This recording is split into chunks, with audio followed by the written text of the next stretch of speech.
नमस्कार, स्वागत आपका हरियाणा न्यूज 24 पर। मैं हूं प्रिंस लांबा। हरियाणा प्रदेश के अंदर बीजेपी फिलहाल फुल एक्शन मोड में नजर आ रही है और एक के बाद एक अपने नेताओं को झटका देने पर लगी हुई है। आपको बता दें कि बीजेपी ने पूरे हरियाणा प्रदेश में फिलहाल तहलका मचा रखा है। बीजेपी ने पूरे हरियाणा प्रदेश के अंदर सनसनी मचा रखी है, क्योंकि एक साथ पार्टी के 58 नेता और कार्यकर्ताओं को बाहर का रास्ता दिखा दिया है। 58 नेताओं के ऊपर एक साथ बीजेपी की तलवार चल गई है, यानी कि एक साथ 58 नेताओं को बाहर का रास्ता दिखाते हुए और उनकी प्राथमिक सदस्यता भी बीजेपी ने रद्द कर दी है। आखिर पूरा मामला क्या है, इस पर विस्तार से चर्चा करेंगे और आपको बताएंगे कि क्यों जो है बीजेपी ने इतना बड़ा कदम उठाया और निकाय चुनाव के ऐन मौके पर, जब गुरुग्राम, मानेसर, अहिरवाल क्षेत्र की कई जगह पर निकाय चुनाव 2 मार्च को होने हैं और ठीक उससे 4 दिन पहले ही हरियाणा प्रदेश के अंदर तहलका मचा दिया। 58 नेताओं को एक साथ पार्टी से निष्कासित कर दिया, बाहर का रास्ता दिखा दिया। यहां पर चर्चा की जाए तो विशेष तौर पर बात आती है गुरुग्राम और मानेसर नगर निगम की, क्योंकि दोनों नगर निगमों पर फिलहाल बीजेपी का चुनाव बुरी तरीके से फंसा हुआ है। उसके पीछे भी कई वजह हैं। सबसे बड़ी वजह है राव इंद्रजीत सिंह की नाराजगी, क्योंकि इन दिनों राव इंद्रजीत सिंह बीजेपी से नाराज नजर आ रहे हैं। राव इंद्रजीत सिंह, जिनको अहिरवाल का राजा, अहिरवाल की राजनीति में भी उनको किंग माना जाता है, क्योंकि उनसे बड़ा कोई भी नेता अहिरवाल में नहीं है। तो ऐसे में उनके किसी भी समर्थित प्रत्याशी को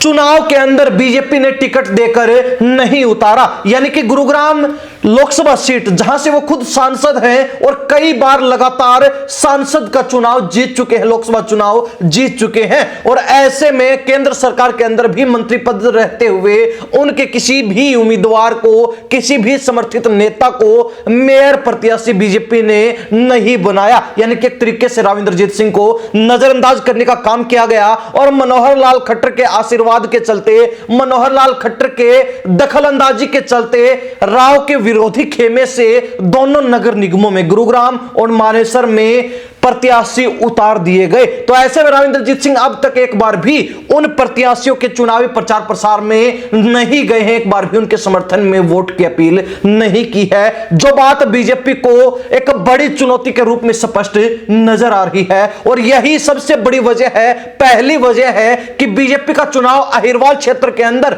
विशेष तौर पर फंस चुका है। बीजेपी बुरी तरीके से निकाय चुनाव में अहिरवाल क्षेत्र में घिर चुकी है और उसके पीछे राव इंद्रजीत सिंह एक बड़ी मुसीबत भाजपा के गले पड़ चुके हैं, एक बड़ी मुसीबत बीजेपी के लिए बन चुके हैं। लेकिन इससे भी दूर हटकर एक और बड़ी वजह यह भी है कि अनेक ऐसे नेता हैं जो पिछली बार पार्षद रह चुके, पिछली बार मेयर रह चुके और इस बार उनको बीजेपी ने प्रत्याशी नहीं बनाया, बीजेपी ने अपने सिंबल पर चुनावी मैदान में नहीं उतारा, जिसके चलते वो बागी हो गए, वो पार्टी के साथ भीतर घात कर बैठे और उन्होंने निर्दलीय या तो अपना नामांकन भर दिया या तो निर्दलीय तौर पर बागी होकर चुनाव लड़ रहे हैं, या फिर पार्टी विरोधी गतिविधियां, यानी कि किसी दूसरे प्रत्याशी की मदद कर रहे हैं, अपने किसी जानकार या फिर रिश्तेदार को चुनाव में उठाकर और उसका सहयोग कर रहे हैं, उसके लिए वोट मांग रहे हैं। तो ऐसे नेताओं के ऊपर, ऐसे पार्टी के पूर्व में पदाधिकारियों के ऊपर जो है चाबुक चल चुका है, बीजेपी की तलवार चल चुकी है और ऐसे ही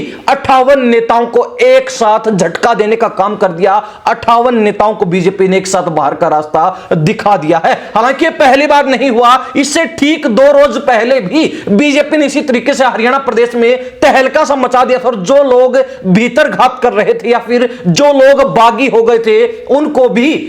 यह स्पष्ट संकेत दे दिया था कि उनके ऊपर भी तलवार लटक चुकी है और उनका नंबर भी आने वाला है। तो ऐसे में बीजेपी ने फरीदाबाद के अंदर भी एक साथ 34 नेताओं को बाहर का रास्ता दिखाया था, 6 साल के लिए पार्टी से निष्कासित करते हुए और उनकी प्राथमिक सदस्यता रद्द कर दी थी। और अब जो है गुरुग्राम जिले के अंदर भी बीजेपी ने बड़ा एक्शन लेते हुए, बड़ी कार्रवाई करते हुए 58 नेताओं को पार्टी से बाहर का रास्ता दिखा दिया, उनके प्राथमिक सदस्यता रद्द कर दी और 6 साल के लिए निलंबित कर दिया, उनके ऊपर बैन लगा दिया। यानी कि अब ये नेता 6 साल से पहले पार्टी के अंदर दाखिल नहीं हो पाएंगे, पार्टी में दोबारा नहीं घुस पाएंगे। अब जहां